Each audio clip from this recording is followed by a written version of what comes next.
Futebolaço, eu sou o Dieguinho. Bom, galera, tá entrando no ar a nossa primeira edição deste sabadão, como sempre com muitas informações pra vocês. Antes disso, ó, dedo no like no começo do vídeo que me ajuda bastante. Quem for novo aqui no canal, se inscreve, ativa o sininho das notificações e, claro, segue minha conta pessoal lá no Instagram. Beleza? E ó, parada é a seguinte, tá tendo data FIFA, rodada aí de eliminatória da Ásia, da Europa, Sul-Americana. O Brasil meteu 5 ontem na Bolívia.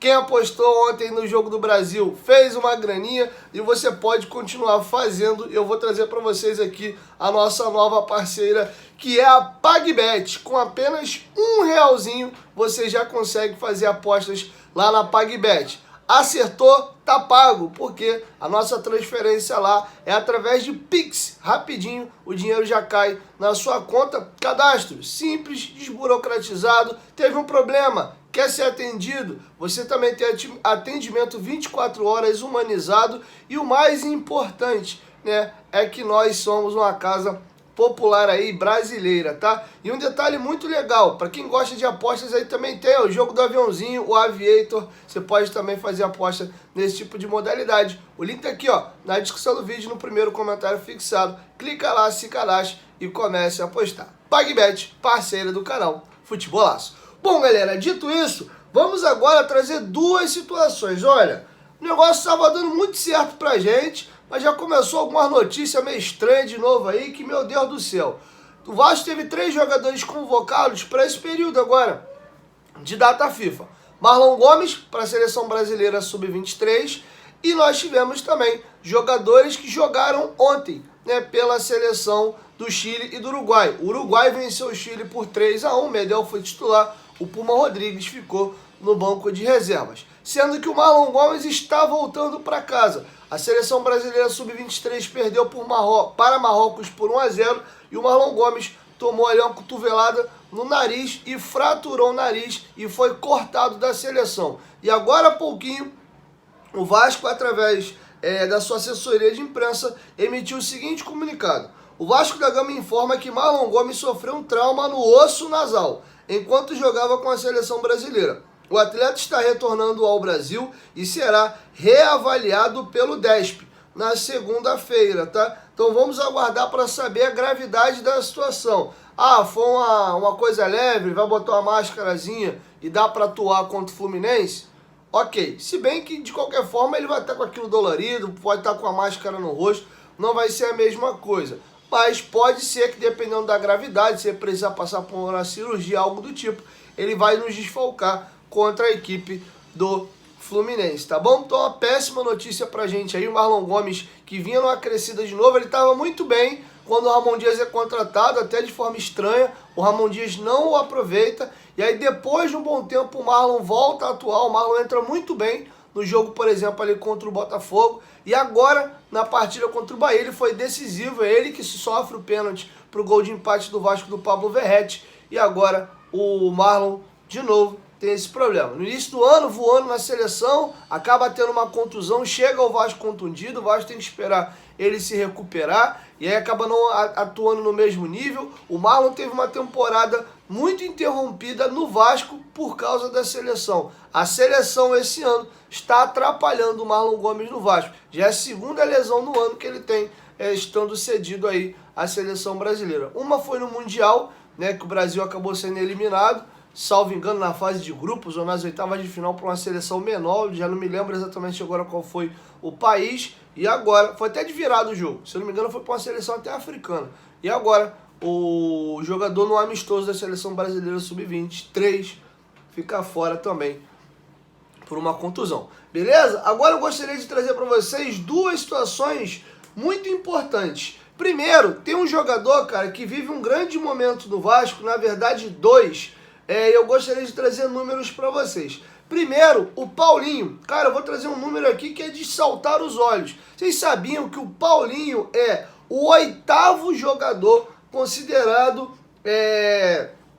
as 4 principais ligas das Américas com mais duelos vencidos? Eu vou trazer para vocês os números e a média de duelo vencido dele por jogo é uma enormidade, tá? Vamos aqui. O levantamento foi feito pelo Data Futebol, tá? O jogador que mais tem duelos vencidos é o Benteke, jogador belga, que atua no DC United, né, da Major League Soccer. O segundo jogador com mais duelos vencidos, a média dele por jogo, é o Enzo Fernandes. Ele tem uma média de 9,33 duelos vencidos, atuando pelo Pachuca do México, né, o jogador que é uruguaio. O John Arias, né, jogador que é colombiano e atua no Fluminense, ele tem média de 9 duelos vencidos por partida. O quarto colocado é o Reynoso, né, meia argentino, atuando pelo Minnesota, lá da Major League Soccer. Tem um jogador que apareceu no radar do Vasco, que é o Manuel Reynoso, lembra? No começo do ano, quando o Vasco estava atrás de camisa 10, esse foi um jogador que ficou no nosso radar. O Machuca, esse aí jogador eu não conheço, ele é argentino, ele tem a média de 8,82 duelos vencidos por partida atuando no União lá da Argentina. Depois nós temos o Miramã, com média de 8,71 na sexta colocação, atuando no Ginásio Esgrima da Argentina. Depois nós temos o paraguaio Cáceres, com 8,38, atuando no La Luz da Argentina. E é interessante como a maioria dos jogadores ou são argentinos ou atuam na Liga Argentina, né? Esse é um detalhe que me chamou aqui a atenção. E aí em oitavo lugar vem um brasileiro, Paulinho Paula, né? Ou Paulinho, com a média de 8,33 duelos vencidos por jogo atuando no Brasil. E o nono colocado é o Nicolas Dias, com 8,23 duelos vencidos por partida. O jogador atua no Tijuana do México, tá? Então tem jogadores atuando no Brasil, só o Arias do Fluminense e o Paulinho, atuando no futebol mexicano, o Enzo Martinez no Pachuca e o Nicolas Dias no Tijuana. Nós temos dois jogadores atuando na MLS, o Benteke no DC United e o Emmanuel Reynoso no Minnesota, e o resto são jogadores que atuam na Argentina. Tem jogador do Lanús, do Ginásio, do União e também e do União. Essa é a divisão dos 9 primeiros colocados, tá bom? Bom, galera, e agora vamos falar de um cara que tá muito bem com a camisa do Vasco e, olha, tem tido similaridades muito próximas aí à participação inicial de Germancano com a camisa do Vasco. Primeiro, vamos trazer aqui o contexto. Tanto o Pablo Verratti como também o Germancano chegaram ao Brasil sobre desconfiança. Não eram jogadores que tinham carreiras assim muito consolidadas, que eram grandes estrelas, tinham jogado por grandes clubes. Não, o Cano estourou já mais velho, desandou a fazer gol mais na reta final da carreira, vem ao Vasco depois de fazer absurdos 41 gols numa temporada com a equipe colombiana. A gente sabe muito bem, lá no Independiente Medellín, que a Liga Colombiana é uma liga mais fraca, é uma liga mais periférica aqui da América do Sul. Então, por mais que ele tenha feito muitos gols, né, e sendo apelidado pela FIFA como a máquina de gols, tinha sua desconfiança. Tá, mas será que ele vai render numa liga mais competitiva? Ele ainda veio para um time que, limitado e brigando por parte de baixo da tabela, que era o Vasco. Então tinha uma certa expectativa pelo que tinha apresentado nas últimas temporadas, e ao mesmo tempo uma desconfiança de se ele conseguiria fazer o mesmo atuando aqui no Brasil, tá? Tinha uma dobradinha importante com o meia Rico Huerta. Então essa foi a credencial do Cano ao chegar ao Brasil. Artilheiro do último campeonato colombiano, 41 gols, mas tendo que se provar aqui. Chegou aqui 2020, estamos falando aí de 5 anos atrás, o Cano tinha 30 para 31. Hoje, o Cano é um ano mais velho que o Verratti. O Cano já tem 35. Perdão, misturei as bolas. Estamos em 2023. O Cano chega em 2020 com 32 anos. Agora, ele no Fluminense já tem 35. O Verratti chega ao Vasco já com 34, mais alguns anos mais à frente, sendo hoje um ano mais novo do que o Germancano. Fiz a correção aqui, tá? O Verratti chega ao Vasco atuando quase a carreira inteira por equipes pequenas. Ele nunca atuou num grande clube do futebol argentino, né? Acabou virando ídolo agora nessa passagem dele pelo Belgrano na Argentina. Acabou o ano como dividindo a artilharia do campeonato argentino junto com o Michael Santos, né? O jogador do Talleres, ele jogador do Belgrano, né? Mas sempre houve uma desconfiança. Ele já com 34 anos, porque ninguém nunca deu uma oportunidade em clubes maiores na Argentina, no Boca, no River, no Estudiantes, né? Enfim, outros gigantes que tem lá na Argentina, o próprio Independente. Enfim, fato é que isso traz uma desconfiança e o fator idade também. E o Verratti chega ao Vasco, e ao chegar ao Vasco, seus 5 primeiros jogos, ele marca 3 gols, sofre uma penalidade, cabeceia uma bola que gera um rebote para o Serginho fazer o gol, coloca uma bola no travessão contra o próprio Atlético Mineiro e vem muito bem. E não só no quesito gol, ele é um jogador que tem ganho disparadamente aí com duelos aéreos. Ele é muito bom no jogo aéreo, tanto para cabecear, para fazer gol, para levar perigo, como também para fazer aquelas casquinhas. Toda vez que tem uma disputa no meio ali de bola levantada, dificilmente ele perde algum duelo aéreo, seja contra zagueiro, seja contra volante. Ele é muito bom nesse tipo de jogada. Inclusive ele é dando um passe lindo de calcanhar para o Gabriel Peck, lance que o Peck é puxado pela camisa dentro da área contra o Galo, o juiz não dá o pênalti e o Peck dá um totó, coloca a bola para fora. O Germancano, naquela primeira temporada dele de Vasco, ele chegou ainda para o estadual, ele jogou 51 jogos e marcou 24 gols. O Verratti tem 5 jogos, não vai fazer nem metade dessa quantidade de jogos aí do atacante, né, Germancano, porque ele já pegou aí o finalzinho do Brasileiro e vai levar isso até o final do ano. O Cano teve uma amostragem maior com o estadual que te oferece, te oferta mais possibilidade de marcar gols também. Então, o início já é similar. Os 5 primeiros jogos do Cano em Campeonato Carioca, ele tinha 3 gols marcados e o Verratti consegue isso num campeonato muito mais competitivo que é o Campeonato Brasileiro. Então, esse início do Pablo Verratti chama atenção. Lembrando que o Vasco, para facilitar a inscrição dele, fez um contratinho meio mambembe ali com o Belgrano, que ele viria como empréstimo com opção de compra. Eles botaram uma meta bem ridícula ali, para ele bater rapidinho, mas era só para agilizar e facilitar a inscrição dele, que foi em tempo recorde, né? Ele foi contratado no último dia de janela e conseguiram inscrevê-lo no último dia da janela também. Tá? Então o Verratti já bateu essas metas e o Vasco já acertou em definitivo a compra do mesmo. Fiquem despreocupados. A informação foi até dos companheiros do canal Atenção Vascaínos.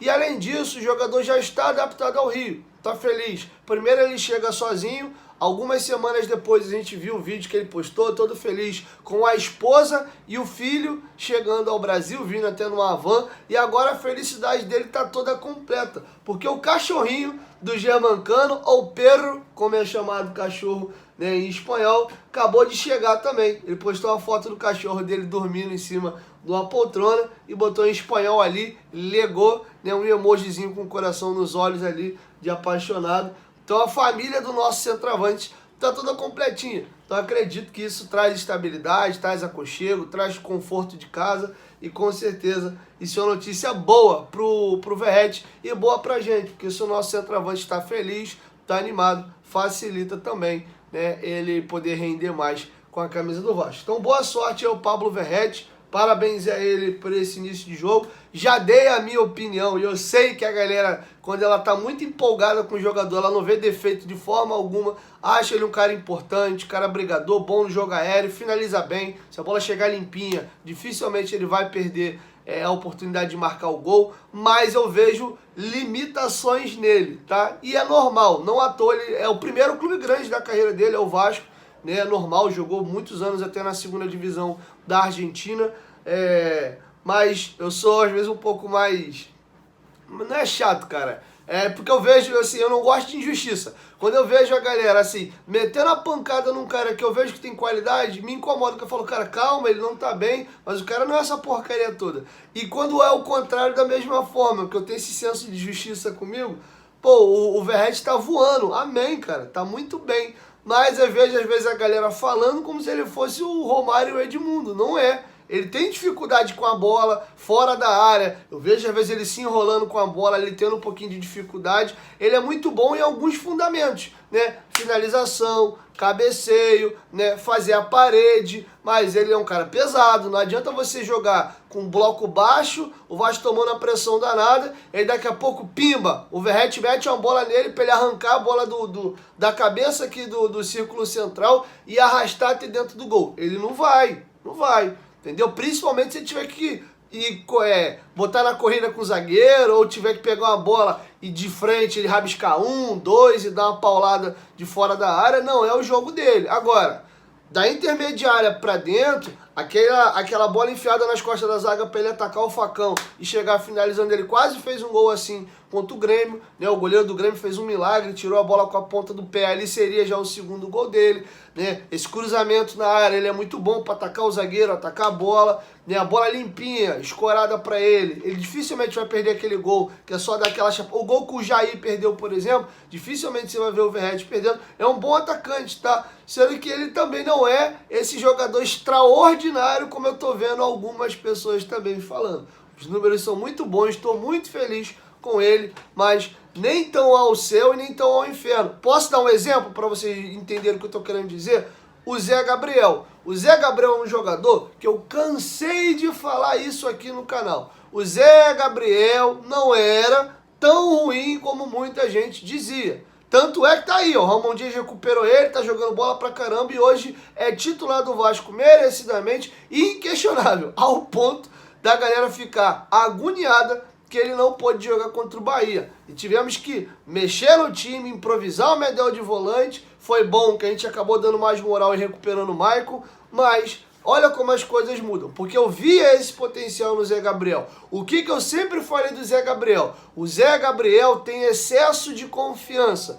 Às vezes ele acha, né, no auge da sua confiança, de que ele vai conseguir acertar uma jogada que é muito difícil, que se ele fizesse o simples, ele teria feito feijão com arroz bem feito e não geraria problema. Mas às vezes ele quer dar um drible em cima da grande área, aí acontece. Às vezes ele perder uma bola e gerar um perigo, ou gerar um gol. Às vezes é um drible arriscado que ele tenta, ou um passe, né, cruzando a área. Ele tem muito essa confiança no jogo dele. E eu acho que um jogo que sintetiza muito essa qualidade que ele tem, ele só tem que ler melhor o jogo para saber a hora que ele põe essa qualidade dele para fora, foi o jogo do Ituano, cara. O melhor jogador do Vasco naquele dia foi o Zé Gabriel. O Nenê marcou pênalti, fez o gol e tal. O Peck sofreu pênalti na bola que ele chuta, pega na mão do zagueiro.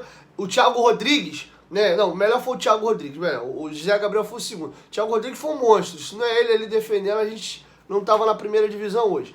Mas, tirando o Thiago Rodrigues, falando de jogadores de linha, o que o Zé Gabriel joga no segundo tempo é um absurdo. Desarmando, pegando bola, driblando 2, 3, metendo passe. Que isso, cara? É o Zé Gabriel mesmo?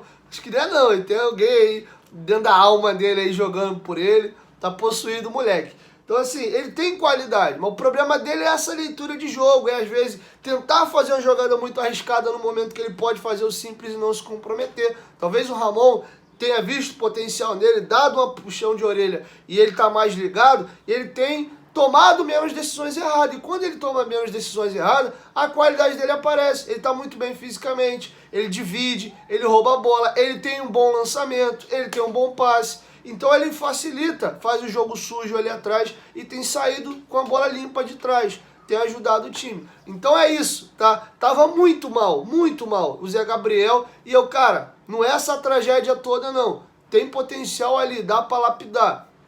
Já o Verratti é o oposto. Ele tá voando, tá fazendo gol pra caramba, todo jogo ele tá sendo decisivo, mas eu consigo ver que não é porque ele tá voando que ele é um super craque. Tem problemas técnicos e eu vejo muito. Ele às vezes me irrita um pouco até ele fora da área, que ele briga muito com a bola, né? Vou lembrar de um lance claro aqui, Vasco e Bahia. Ou foi o Paulinho ou foi o Peck. Arrancou pela direita e meteu uma bola assim pra ele. Vai, meu garoto, se consagra. Pum! No fundo, ele vem correndo pela lateral do campo, dominou a bola, o zagueiro estava atrás dele, e ele foi correndo com a bola. Daqui a pouco, acho que ele cansou, ou sei lá que arrumou, vocês vão lembrar desse lance. E aí, cara, ele não passou pro... Acho que era o Peck que estava correndo igual um maluco para fechar no segundo pau. Não, foi o Paulinho. Foi o Paulinho? Não, essa jogada do Paulinho é outra. Que ele rouba a da dele, ele bate cruzado e o Paulinho chega de carrinho. Acho que era o Peck mesmo acompanhando do outro lado. E aí, cara, o Peck se mata de correr do outro lado para receber a bola no segundo pau, tentar um rebote numa finalização dele. Ele vem correndo com a bola. Ele tropeça na bola, ele se enrola todo. O Canu tira a bola dele assim, como se estivesse tirando a bola de uma criança. Por quê? Não é a característica dele, cara. E era um contra-ataque importante pro Vasco. Se um outro jogador de mais velocidade, um pouco mais de traquejo com a bola, ele iria proteger melhor a bola ou conseguiria arrastar até dentro do gol. Mas tô feliz com o nosso... Deixa eu botar o boné pra trás aqui. Tô feliz com o nosso Pirata aí, tá muito bem com a camisa do Vasco, excelente contratação, mas eu gosto sempre do justo, de dar essas ponderadas. Tem um cara que tá mal, mas não é essa tragédia toda, e às vezes tem um cara que tá bem, mas calma, ele tá numa boa fase. Vale pro Zé Gabriel também, tá super bem agora, mas a galera, lembra o teu passado te condena? Calma, ele tá muito bem, tanto é que eu acho importante, antes do Vasco fazer uma proposta de renovação, porque o contrato do Zé Gabriel expira agora em dezembro, é você esperar até o final do ano para ver se ele vai manter esse nível de atuação até novembro, dezembro. Aí sim, você pensa melhor com uma amostragem maior de jogos, o que você vai fazer. Eu acabei de lembrar de um grande exemplo aqui. Vocês lembram do volante Wellington no Fluminense em 2017? Que estava recentemente no Fluminense, é cria da base do São Paulo, jogou também no Atlético Paranaense. O Wellington em 2017, o ano que o Vasco vai para a Libertadores, ele faz um campeonato brasileiro no Vasco, principalmente o retorno, jogando muito. A galera até brincou de Wellington Cruz, não sei se vocês lembram disso, que ele era até, não era muito de boa feição, né? Ele acaba 2017 muito bem, o Vasco compra ou renova o contrato dele, alguma coisa assim, fica com ele em definitivo, e o 2018 dele é horroroso. Ele acaba até afastado do grupo, ele, Paulão, Eraso, aquela galera da fotinha do Sem Risadinha, lá da Libertadores, que deu uma merda do caramba. Então, o Wellington era aquele jogador todo mesmo, ou era uma fase, era um bom momento? Então eu acho importante a gente colocar os pingos nos is. Mas como eu não tenho que ficar sofrendo por antecedência, e nem temos varinha de cristal também, bolinha de cristal e varinha de condão, vamos curtir o momento. O Verratti está muito bem, o Zé Gabriel está muito bem, e o Paulinho também. Esse já uma amostragem maior, você vê mais traço na carreira dele como um todo, de mais qualidade. Eu acho que é um jogador que dá pra gente já cacifar, que é um bom jogador. Tá aí o Praxedes, começou muito bem, mas nos últimos jogos agora já deu uma queda também. É outro jogador que a gente tem que ficar com a parabólica ligada. É bom, é importante, acho que ajuda e engrossa no elenco, né? Talvez pode ser que ele perca a vaga ali pro Marlon Gomes, mas já temos uma opção de qualidade, né? Jogando um ou outro eu tô tranquilo, mas já começa a mostrar também que talvez não seja esse jogador todo para ser o titular do time, mas uma peça importante para o grupo, beleza? 1, 2, 3, futebolaço, tamo junto família, qualquer momento, de volta mais, tamo junto, valeu, fui!